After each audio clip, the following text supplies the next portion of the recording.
చిత్రం ఏంటంటే రోజు మా ఇల్లు పక్కనే కదా నేను వెళ్ళొస్తానంటే అయినా సరే నువ్వు హాస్టల్ ఫీజు కట్టాలి. అది హాస్టల్ ఫీజు కట్టి ఇంటికి వెళ్ళి ట్యూషన్ ఫీజు కట్టి అడ్మిషన్ కట్టి డొనేషన్ కట్టి ఇంకేముంటది అంటే వాళ్ళ స్వార్థానికి ప్రభుత్వం చేతిలో ఏం లేదు. దెన్ అప్పుడు ఎట్లాగా సాధ్యం అవుతుంది అక్కడ? కాబట్టి ఇప్పుడు ఏదో కొత్త సంస్థలు ఇచ్చే చోటనన్నా సరే లేదా వీళ్ళతోనైనా ఏం బాబు గారు 10 సార్లు ఇనాగరేషన్ పోయారు అందులో ఆ ప్రోగ్రామ్ ఈ ప్రోగ్రామ్ కానీ వాళ్ళతో చెప్పలేరా ఏమయ్యా మీరు ఏదేంది డే స్కాలర్ని అలౌ చేయని అంటున్నారట, డే స్కాలర్ అలౌ చేయండి అని చెప్పాలి కదా. అలాగే మా అమరావతిలో ఉన్నటువంటి వాళ్ళందరూ మీకు భూములు ఇచ్చింది వాళ్ళేరా బాబు, 25 లక్షలకు బేవర్స్ గా నొక్కేశారు మీరు, అది వాళ్ళు 4 కోట్లు 5 కోట్లు పలుకుతుందంటే అది వాళ్ళ త్యాగమే కదా, వాళ్ళ వరకు 50% డబ్బులు తీసుకోండి అని చెప్పాలి కదా, ఎందుకు చెప్పట్లేదు?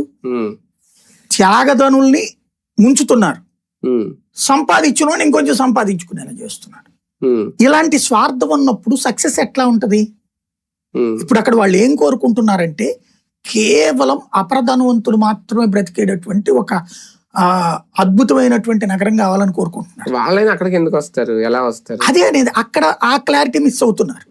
అంటే భవిష్యత్తులో ఈ అదేది హెలికాప్టర్లు హోటల్ మీద దిగి కాలేజీలో హెలికాప్టర్లు దిగి ఆ స్థాయి బలిసినోడు అక్కడ బతకాలి అనేది వాళ్ళు కోరుకుంటున్నారు. అంటే దాని పేరేంటది, అమెరికాలో ఇప్పుడు ఈ సాఫ్ట్వేర్ కంపెనీలన్నీ ఉండేటటువంటి వ్యాలీ ఉంది కదా, సిలికాన్ వ్యాలీ, ఆ టైప్ లో అనుకుంటున్నారు.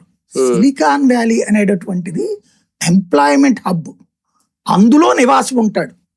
నివాసాల మధ్య సిలికాన్ హబ్ లేదు, సిలికాన్ వ్యాలీ లేదు. ఇక్కడ ఈ లాజిక్ మిస్ అవుతున్నారు. ఇప్పుడు అక్కడ విమానాశ్రయం పెడతారట, బెజవాడోడు గుంటూరు రోడ్ని బలవంతంగా తీసుకెళ్లి అక్కడికే రమ్మంటున్నారు.